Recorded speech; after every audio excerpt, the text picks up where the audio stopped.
So ayan mga kadrama-rama, alam ko pong inaabangan nyo po no, yung next na mangyayari dito sa Mailonggo Girl dahil alam naman po natin mga kadrama na ngayon ay pinahamak nga po talaga nila Vivian at saka yung kanyang tauhan nga po itong si Margaret para nga po isisi yung kasalanan na yung doong kina tata na kung saan alam naman po natin mga kadrama na wala po talaga silang kasalanan pati yung nanay gwapa niya, pero si nanay gwapa ay talagang siya na lang po talaga yung nagpakulong kahit na alam naman po talaga niya na wala po talaga siyang kasalanan at wala siyang ginagawa dito kay Margaret. At alam naman po natin mga kadrama na alam na din po talaga ni Margaret yung katotohanan na hindi po talaga si tata yung may kasalanan sa pagnanakaw talaga ng relo ng kanyang anak.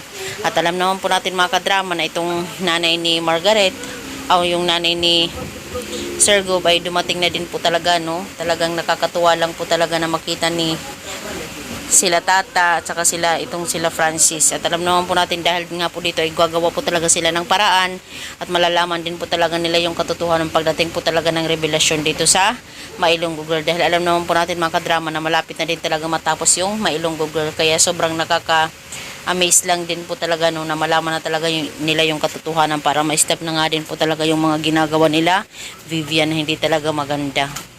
Kaya mga kadrama, alam kong inaabangan nyo din no, yung next na mangyayari dito sa Mailonggo Girl dahil nakaka-tense na din po talaga no, at saka nakaka-excite na nga din po talaga yung pinapakita ni director every episode dito sa Mailonggo Girl.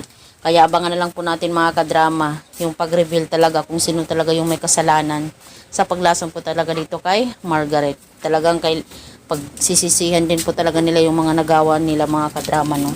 So yun lang po mga kadrama. Maraming salamat again sa palagi niyong panonood. Huwag niyo pong kalimutan na i-like, i-share, at i-subscribe yung aking channel para sa susunod na videos ma-update ko po kayo. Thank you so much. Bye.